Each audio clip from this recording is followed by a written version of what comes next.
Nama Pak Ganjar Pranowo sulit terkejar ya, terlalu digdaya di Surabaya dengan angka 56,3% elektabilitasnya. Kemudian disusul Pak Prabowo Subianto 22,3% dan selanjutnya Pak Anies yang tidak terlalu menggembirakan di Surabaya hanya 7,9%. Ya, jadi hampir-hampir ya tanpa mendahului kehendak alam, hampir-hampir dipastikan di kota Surabaya sulit sekali untuk mengejar perolehan suara Pak Ganjar Pranowo.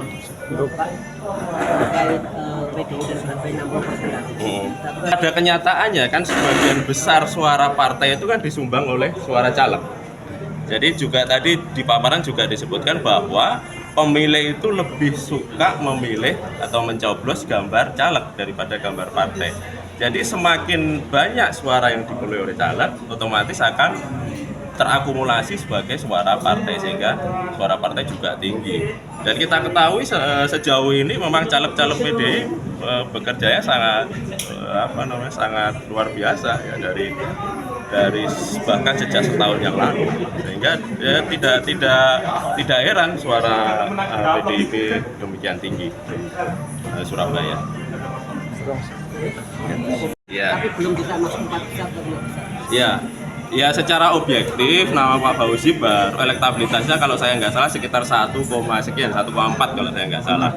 Tapi di bursa Cawagup beliau cukup tinggi 4,1. Nah ini kalau untuk elektabilitas Cagup itu jadi popularitas kan belum tentu serta-merta mengangkat elektabilitasnya. Jadi Pak Fauzi mungkin sudah sangat populer di Surabaya karena gerakannya sudah sangat masif ya, di mana-mana kita temukan baliho, poster, bahkan di angkot-angkot juga sudah semuanya bertuliskan penerus Gubernur M. Nur. Hanya saja belum menggerakkan masyarakat Surabaya untuk menganggap bahwa beliau sudah layak untuk dipilih sebagai cagup, sehingga elektabilitasnya masih belum terangkat. Nah kita tunggu nanti apa gerakan-gerakan selanjutnya sehingga membuat popularitas yang tinggi ini berubah menjadi elektabilitas. Objektif dapat kita akui dilihat dari tingkat kepuasan saja. Jadi tingkat kepuasan terhadap kinerja Ibu Khofifah itu masih terbilang tinggi, yaitu lebih di atas 70%.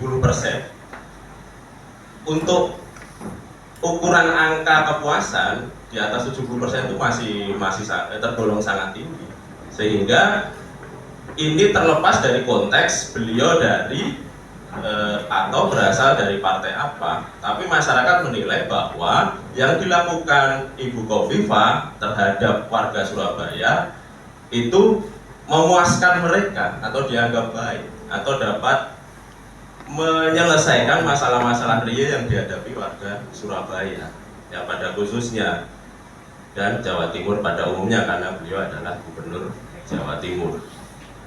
Namun dapat kita catat juga bahwa tingkat kepuasan jika kita bandingkan ya tadi di paparan sudah mati ya. Pada paparan yang disampaikan Mas Wildan tadi, di antara kepuasan presiden, kepuasan gubernur, wakil gubernur, dan kepuasan wali kota, wakil wali kota, itu tertinggi adalah pada kepuasan wali kota, wakil wali kota. Ya. 77,4, sementara kepuasan terhadap wali kota, wakil wali kota 89,2. Tertinggi tingkat kepuasan yang dirasakan masyarakat Surabaya adalah dari wali kota dan wakil wali kotanya. Dan mohon maaf untuk yang gubernur dan wakil gubernur, meskipun angkanya tinggi di atas 70%, tapi tidak cukup tinggi angka kepuasannya terhadap kinerja wali kota dan wakil wali kota. Namun bukan berarti itu kemudian bisa membuat elektabilitas Bu Khofifah serta-merta turun. Jadi tetap tinggi, tetap di atas. Hanya saja perlu berhati-hati Mas Bobi. Jadi angka 36% untuk seorang incumbent itu jika nanti akhirnya Bu Khofifah ingin maju lagi belum terlalu aman. Ya. Jadi dalam fakta empirik politik itu angka 36% atau di bawah 50% untuk incumbent itu masih sangat riskan. Apalagi penantangnya itu secara tren itu naik, ya, Pak Eri Cahyadi naik. Belum lagi nanti ada yang naik, misalnya Pak siapa, Fauzi, ya, yang di angkot-angkot juga kita lihat itu penerus Gubernur M. Nur, ya. Jadi ya ini sebuah sinyal, ya, sebuah sinyal bahwa penantang untuk bursa cagup nanti itu penantang-penantang yang serius buat incumbent sekarang. Jadi banyak juga yang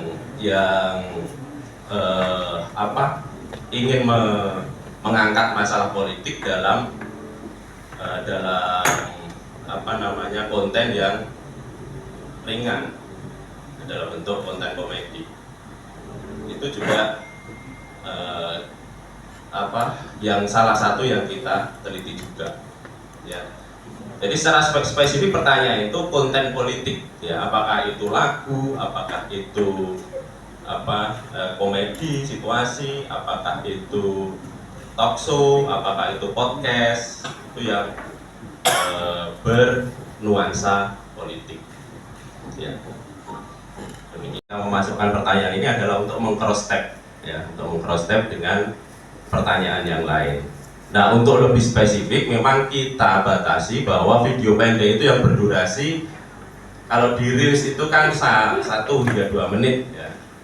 Nah, ini yang kita sebut video pendek itu yang kurang dari 8 menit, kurang atau sama dengan 8 menit. Nah, di atas itu adalah video panjang.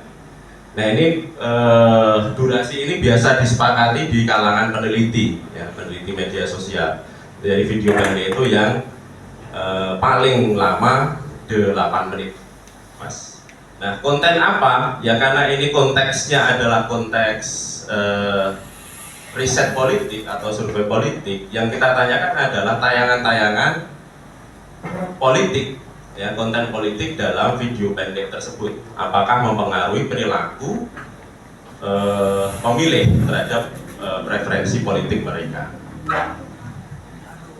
Sudah ternyata tayangan-tayangan dalam video pendek itu relatif mempengaruhi preferensi politik responden yang kita survei di survei yang lalu. Demikian, Mas. Apa komedi apa ini bisa dijelaskan?